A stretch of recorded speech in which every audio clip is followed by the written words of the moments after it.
अस्सलाम वालेकुम। तो आज की इस वीडियो के अंदर हम लोग बात करने वाले हैं दायरा लोन ऐप के बारे में। दायरा लोन ऐप के एड्स आपको यूट्यूब पर देखने को मिलते हैं, फेसबुक पर देखने को मिलते हैं, इंस्टाग्राम पर देखने को मिलते हैं कि आप लोग यहाँ से 50,000 रुपए तक का लोन ले सकते हो और यहाँ पर आपको फालतू पैसे भी नहीं देने। इस किस्म के एड्स आपको देखने को मिलते हैं। हालांकि बास जगहों पर मैंने एड्स देखे हैं कि आप लोग 50,000 रुपए का कर्ज लें और 20,000 रुपया वापस करें। इतने अजीबोगरीब किस्म के एड्स देखने को मिल रहे हैं दायरा ऐप के कि आप लोग यहाँ पर लोन लें और लोन लेकर जो है वापस 3 महीने की बात करें 50,000 रुपए का लोन आपको मिल रहा है बहुत ही आसान सी किस्तों में।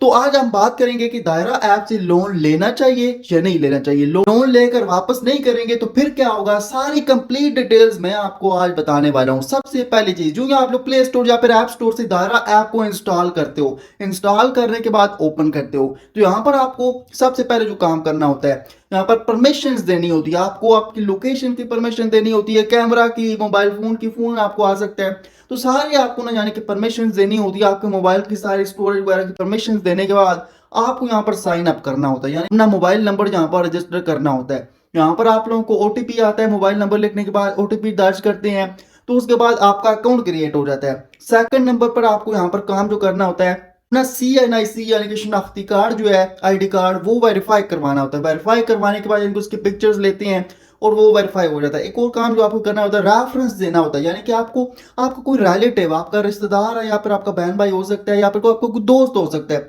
तो उसकी भी डिटेल्स यहाँ पर ऐड करनी है। उसके बाद जो है आपकी लोन की एप्लीकेशन यहाँ पर सेंड होती है। जब आप लोन की एप्लीकेशन सेंड कर देते हो उसके बाद ये रिव्यू करते हैं, अंडर रिव्यू में जाती है आपकी एप्लीकेशन। अगर तो आपकी डिटेल्स जो कि आपने अपनी डिटेल्स, आईडी कार्ड की फोटो जो अपलोड की है वो सही की है और आपका जो रिलेटिव है या फिर फ्रेंड है उसकी डिटेल्स भी सही दी है, तो तीसरी चीज ये चेक करते हैं कि आप लोग डिफॉल्टर तो नहीं है, किसी और ऐप से आपने लोन लिया हो तो वहां उस ऐप ने आपको डिफॉल्टर कर दिया हो। डिफॉल्टर यानी कि आपने उसका लोन वापस ना किया हो। तो ये तीनों चीजें चेक करने के बाद आपकी लोन एप्लीकेशन या अप्रूव्ड हो जाती है या फिर आपकी अप्रूव्ड नहीं होती। अप्रूव्ड हो जाए तो आपको इजी पैसा जायज क्या या फिर बैंक अकाउंट के अंदर जो है लोन मिल सकता है इस तरीके से। तो अगर हम ये लोन ले लेते हैं दायरा ऐप से तो हमें कितना वापस करना पड़ेगा, तो दोस्तों कमोबेश आपको ना यहाँ पर ये तो कहती है आपको पर डे के हिसाब से 0.01% का यानी कि आपको फालतू देना पड़ेगा, मगर ये है कि इतना नहीं, बहुत ज्यादा ये देना पड़ेगा। यानी कि आप लोग अगर 50,000 रुपए का आपको मिल जाता है ना लोन, तो आपको कम से कम जो है 75-76,000 रुपया जो है वापस करना पड़ेगा। एक दिन आपका लेट हो गया, आपने 3 महीनों का यानी कि लोन लिया, 3 किस्तें आपकी बनी, सही है, हर महीने आपने किस्त देनी है, तो आपकी किस्त अगर लेट हुई एक दिन भी तो आपको जो है 300-400-500 रुपया जो है एक दिन की पेनल्टी यहाँ पर ये ऐप देगी, यानी कि उसमें फालतू ऐड हो जाएंगे पैसे, सही है। दूसरी चीज, अगर आप लोन वापस नहीं करते, आपकी किस्त वैसे ही लेट होती जाएगी ना, आपको फोन कॉल्स आएंगी। सबसे पहले ये काम होगा, आपको पहले समझाया जाएगा कि लोन जल्दी वापस कर दे, नहीं तो हम ये कर देंगे वो कर देंगे, फिर दोबारा ये सख्ती करेंगे अगर आप लोन नहीं वापस कर दे। ये यानी कि आपको डराएंगे धमकाएंगे, यानी कि आपको कि हम आपके घर आ जाएंगे, ये कर देंगे, पुलिस ले आएंगे। तो इस किस्म की धमकियां आपको मिलेंगी, सही है। तो मैं आपको बताते चलूं कि इस तरह होता तो नहीं, आजकल देखने को मिला तो नहीं आज तक। बाकी ये है कि ये ऐप कर क्या सकती है दोस्तों, ये ऐप आपको डिफॉल्टर कर सकती है। ये स्टेट बैंक से रजिस्टर्ड ऐप है, तो आपको अगर डिफॉल्टर इसने कर दिया तो होगा क्या कि आप लोग किसी और लोन ऐप से फिर लोन नहीं ले पाओगे, ना ही गवर्नमेंट की जो स्कीमें आती हैं उनसे लोन ले पाओगे।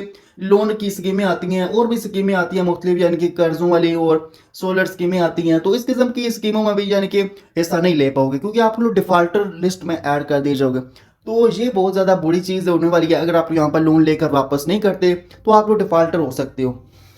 अगर आप लोन लेकर वापस नहीं करते तो आपका नाम डिफॉल्टर लिस्ट में आ जाएगा, जो कि हटना बहुत ज्यादा मुश्किल है।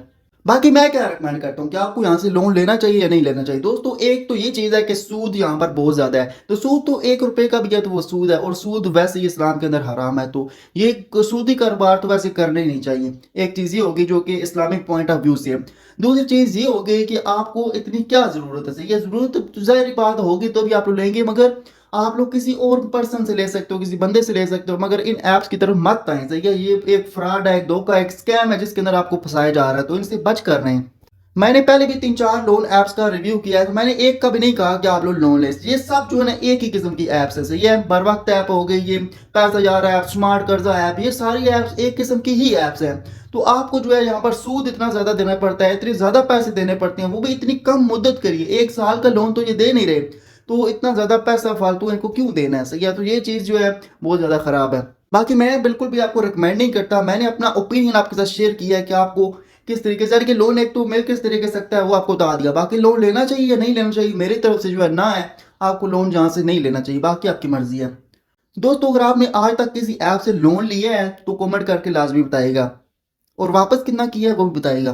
तो आई होप कि आपको आज की ये वीडियो पसंद आई होगी। लाजमी लाइक करिए, चैनल को सब्सक्राइब करिए। आज के लिए दीजिए इजाजत, अल्लाह हाफिज़।